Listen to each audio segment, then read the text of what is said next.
کہ ہمارے مسیحیوں کو وہاں پر کیوں اس طرح تنگ کیا جاتا ہے اور ان کی عبادت گاہوں کو ڈسٹرب کیا جاتا ہے اور ان کو عبادات میں ڈسٹرب کیا جاتا ہے.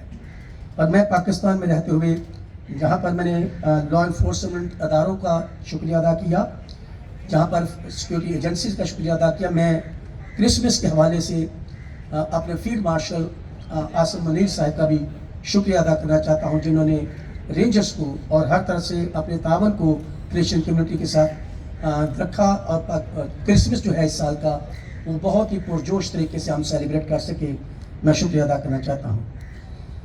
اب آج کے پروگرام کے تعلق سے میں صرف 2-3 باتیں کرنا چاہتا ہوں, زیادہ لمبی تقریر نہیں کرنا چاہتا, اور وہ یہ ہے کہ جیسے فادر چارلس نے اس بات کا ذکر کیا کہ اصل میں مضمون ہمارا حکمت عملی ہے, کہ ہم کس حکمت عملی کے ساتھ ایک دوسرے کے ساتھ رہیں کہ ہم اس مقصد کو حاصل کر سکیں جہاں پر انٹرفیتھ ہارمنی نظر آنا شروع ہو جائے.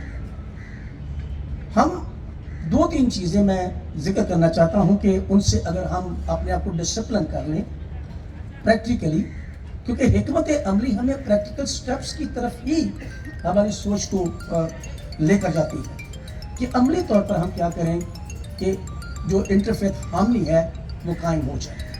اور میں آپ کو اشور کروانا چاہتا ہوں کہ اگر ہم ان 2-4 سٹیپس کو عمل میں لے آئیں تو نہ صرف انٹرفیتھ ہارمنی ہوگی بلکہ انٹرافیتھ ہارمنی بھی ہو سکتی ہے. انٹرفیتھ کی تو ہم بات کرتے ہیں لیکن انٹرافیتھ کی ہم بات کبھی نہیں کرتے, کیونکہ ہماری ڈینومینیشنز کے اندر بہت سارے اختلافات اور ڈائیورسٹی ہے.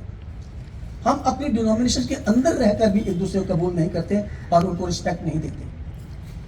تو جتنی ضرورت ہمیں انٹرفیتھ ہارمنی کی ہے اس سے زیادہ ضرورت ہمیں اس وقت انٹرافیتھ ہارمنی کی بھی ہے. تو اگر ہم دونوں طرح کے دونوں لیولز پر انٹرافیتھ اور انٹرفیتھ ہارمنی چاہتے ہیں تو میں 2-3 سٹیپس کا ذکر کرنا چاہتا ہوں بہت بریفلی. پہلی بات جو میں آج یہاں بیٹھے بھی فیل کر رہا تھا کہ ہمیں ایک کمپلیکس سے نکلنے کی ضرورت ہے. We are in complex of religious superiority complex. ہم ریلیجیس سپیریورٹی مائنڈ سیٹ کے ساتھ یہاں پر انٹرفیتھ ہارمنی کے پروگرام میں بیٹھتے ہیں.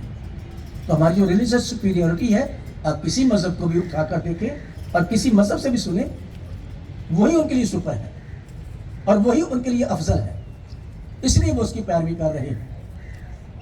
اور میں سوچتا ہوں کہ جو آج تلاوت کی گئی وہ تو 2000 سال پہلے کا منشور ہے جو یسوع مسیح نے دیا تھا, جس کی تلاوت قاضی ریاض صاحب نے کی تھی. یہ 1400 سال پہلے کی بات نہیں ہے, یہ 2000 سال پہلے کی بات ہے, اور وہ بھی یسوع مسیح کا آخری خطبہ ہی تھا جو یوحنا کی انجیل کے 17ویں باب میں پاری صاحب نے تلاوت کیا ہے. تو ہر مذہب کے پاس اپنی ایک فضیلت ہے جس کو وہ فالو کر رہے ہیں, لیکن انٹرفیتھ ہارمنی کے پروگرام اور انٹرفیتھ ہارمنی کے پروگرام جو ہے وہ اس بات کا تقاضا کرتے ہیں کہ ہم اس لبادے سے نکل کر کامنالٹیز پر بات کریں. ہمیں اپنی ریلیجیس سپیریورٹی کمپلیکس سے نکلنا ہے, مائنڈ سیٹ سے نکلنا ہے. دوسری چیز, ہمیں میجورٹی ڈومیننس مائنڈ سیٹ سے نکلنا ہے. ہم کسی جگہ پر یہ یہیں کی بات نہیں ہے, ہندوستان کی بات کریں گے تو وہاں ہندو میجورٹی ڈومیننس بھی ہے. تو جب تک کہیں میجورٹی ڈومیننس اسپرٹ سے نہیں نکلیں گے یہ انٹرفیتھ ہارمنی قطعاً واقع نہیں ہوگی. تیسری چیز جس کا میں ذکر کرنا چاہتا ہوں وہ یہ ہے کہ ہم سب ایک دوسرے کے ساتھ بیٹھتے ہیں, چائے پیتے ہیں, پروگرام ترتیب دیتے ہیں, لیکن ہم ایک دوسرے کو پورے طور پر کھلے دل سے ایکسیپٹ نہیں کرتے. چونکہ ہم ایکسیپٹ نہیں کرتے پھر ہم ان کی رسپیکٹ بھی نہیں کرتے. تو جو ایکسیپٹنس ہے between the denominations and between the religions, it is very important principle to live with each other. جیسے یہاں پر پہلے بھی کسی اسپیکر نے ذکر کیا کہ میں بطور کرسچن سب سے پہلے میں اگر مسلمان سے ملتا ہوں یا ہندو سے ملتا ہوں یا پارسی سے ملتا ہوں تو میری کوشش ہوتی ہے, میری خواہش ہوتی ہے کہ یہ کرسچن ہو جائے. وائی کرسچن ہو جائے؟ Diversity is the plan of God. جو کمیونٹی میں ڈائیورسٹی ہے یہ خدا کا پلان ہے, پر diversity is a plan of God, but division خداوند نہیں چاہتا. ہم ڈیوائڈ ہو گئے, ہمیں ڈائیورسٹی کو قائم رکھنا ہے کیونکہ it is the plan of God. کسی کو اس نے کالا بنایا ہے, کسی کو گورا بنایا ہے, کسی کو چھوٹا بنایا ہے, کسی کو لمبا بنا دیا ہے. کسی کو کوئی ہدایت کر کے بھیج دیا ہے, کسی کو کچھ ہدایت کر کے بھیجا ہے, لیکن ساری ہدایتیں اسی کی طرف سے ہیں اور سارا پلان اسی کا ہی ہے. This diversity is the plan of God. اور ہم ڈائیورسٹی کو کنڈیم نہیں کر سکتے. البتہ اس ڈائیورسٹی میں رہتے ہوئے جو ہم ڈیوائیڈڈ ہیں اپنی سوچوں میں, اپنے ریلیشنز میں, اپنی ڈینومینیشنز میں, ہمیں اس کی فکر مندی کرنے کی ضرورت ہے کہ we should not be divided. ہمیں ڈفرنٹ ہونا ایک بلیسنگ ہے.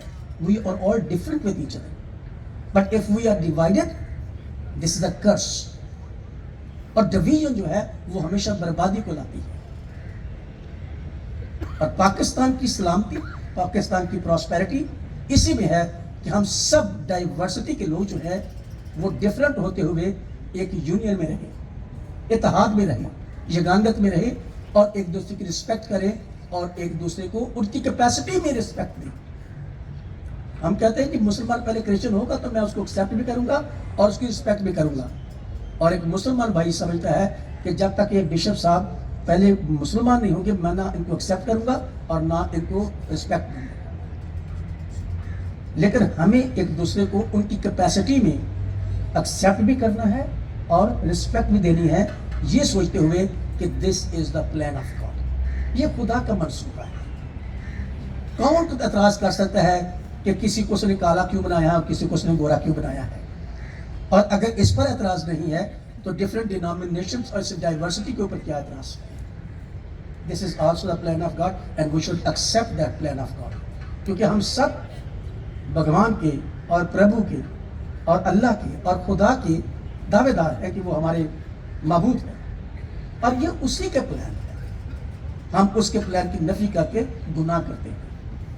ہم ڈیوائیڈ نہ ہوں, ہم ڈفرینٹ رہیں, کیونکہ خدا نے ہمیں ڈفرینٹ ٹیلنٹس کے ساتھ, ڈفرینٹ ایبلٹیز کے ساتھ یہاں پر رکھا ہے.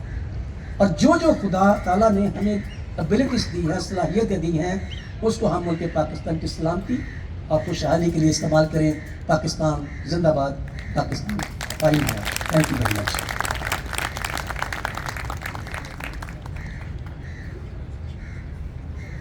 Thank you so much. ایک مرتبہ پھر پرزور تالیاں بجائیے گا بشپ صاحب کے لیے, ان کی پوری ٹیم کے لیے, اور خاص طور پر آرڈینل جوزف صاحب اور ان کی پوری ٹیم کے لیے کہ جنہوں نے بڑی زبردست طریقے سے, ڈپٹی سیکرٹری صاحب ان کی پوری ٹیم کے لیے بھی کہ جنہوں نے ہمارے آنریبل